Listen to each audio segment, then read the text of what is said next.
Good evening అందరికీ. నేను పర్సనల్గా అంటే టాక్ ఫాలో అవుతున్నప్పటి నుంచి రాత్రి ఒక షో పడింది.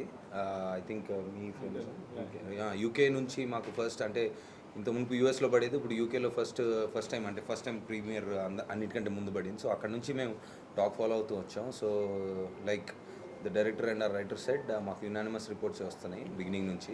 సో పొద్దున్న నేను పర్సనల్గా థియేటర్కి వెళ్ళి మా ఫ్రెండ్స్ అండ్ ఫ్యామిలీతో చూశాను అండ్ వేరే థియేటర్స్ కూడా వెళ్ళాను. So I think people are enjoying it. And first time అంటే రవితేజ గారు ఆయన కంఫర్ట్ జోన్ అంటే మామూలుగా ఎప్పుడు ఎనర్జెటిక్గా సరదాగా అంటే వెరీ యూనో కొలోక్యల్గా సరదాగా ఎక్కువ ఎనర్జెటిక్ తోటి ఉంటారు మామూలుగా ఆయన చేసే క్యారెక్టర్స్లో. That is what we expect from him. So ఆయన ఇంత మునుపు అంటే నాకు మా వాళ్ళు కానీ ఆడియన్స్ కానీ చెప్పింది ఏంటంటే విక్రమార్కుడులో రాథోడ్ క్యారెక్టర్ ఎలాగైతే ఎంజాయ్ చేశారో ఆ ఇంటెన్సిటీ, సో సేమ్ అంటే చాలా సంవత్సరాల తర్వాత మళ్ళీ ఆ వైబ్ వచ్చింది, చాలా బాగుందని చెప్తున్నారు. So he stepped out of his comfort zone and ఒక డిఫరెంట్ కైండ్ ఆఫ్ ఎంటర్టైన్మెంట్ ఇచ్చారు దీంట్లో. సో అది బాగా ఎంజాయ్ చేస్తున్నారు. అండ్ ద వే ఫస్ట్ హాఫ్లో అంటే కొంచెం ఇప్పుడు సినిమా రిలీజ్ అయింది కాబట్టి కొంచెం డీటెయిల్గా మాట్లాడుకోవచ్చు.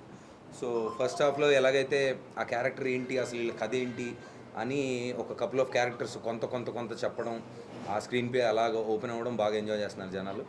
అండ్ అంటే ఇప్పుడు ఈ బిట్లుగా చెప్తే నేను కూడా ఫస్ట్ హాఫ్ అయిపోగానే పెడతారు కదా, ఫస్ట్ హాఫ్ టూ మచ్ ఉంది, సెకండ్ హాఫ్ ఇంకా బాగుంది, అలా కాకుండా. సో అండ్ సెకండ్ హాఫ్లో అంటే ఇదేంటి ఎక్కువ అంటే మా మదర్ కూడా నిన్న పొద్దున దాని గురించి మాట్లాడుకుంటున్నప్పుడు బాగా యాక్షన్ సినిమా లాగా ఉంది అన్నారు. సరే నువ్వు రా వచ్చి చూడు అన్న. So she was also very happy. ఎలాగైతే సెకండ్ హాఫ్లో అసలు కథ ఏంటి, మెయిన్ అసలు ఏం జరిగింది అని తెలుసుకుంటూ ప్లస్ ఓహో ఇదనమాట యాక్షన్ బ్లాక్లు లేదా ఈ కథ అని main characters main story open అయిన తర్వాత ఎలాగైతే ఎమోషనల్ ట్విస్ట్ తీసుకుంటుందో సినిమా, అది ఎవరో ఎక్స్పెక్ట్ చేయలేదు. మేము రిలీజ్ ముందు కూడా చెప్పాము. అంటే మామూలుగా యాక్షన్ కమర్షియల్ ఫిల్మ్స్లో యాక్షన్ తోటి ఎండ్ అవుతుంది, కానీ దీంట్లో మరి అది ఎలాగా ఈ సన్నటి కుర్రాడు అలా రాశాడు అనేది ఎవరికీ తెలీదు. సో వెరీ ఇంట్రెస్టింగ్గా ఓపెన్ అవుతుంది. అండ్ ఓపెన్ అయిన తర్వాత ఎలాగైతే ఎమోషనల్ పాయింట్స్లోకి వెళ్ళిందో I think people are enjoying it truly.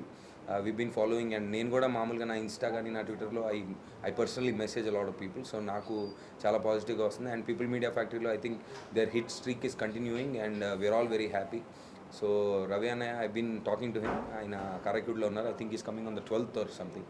So ఆయన వచ్చిన తర్వాత మళ్ళీ బయట చూసిన సక్సెస్ని ఇంకా ఎక్కువ కనిపించేటట్టు ఇంకా ఎక్కువ సెలబ్రేషన్స్ మేము డెఫినెట్గా చేసుకుంటాం.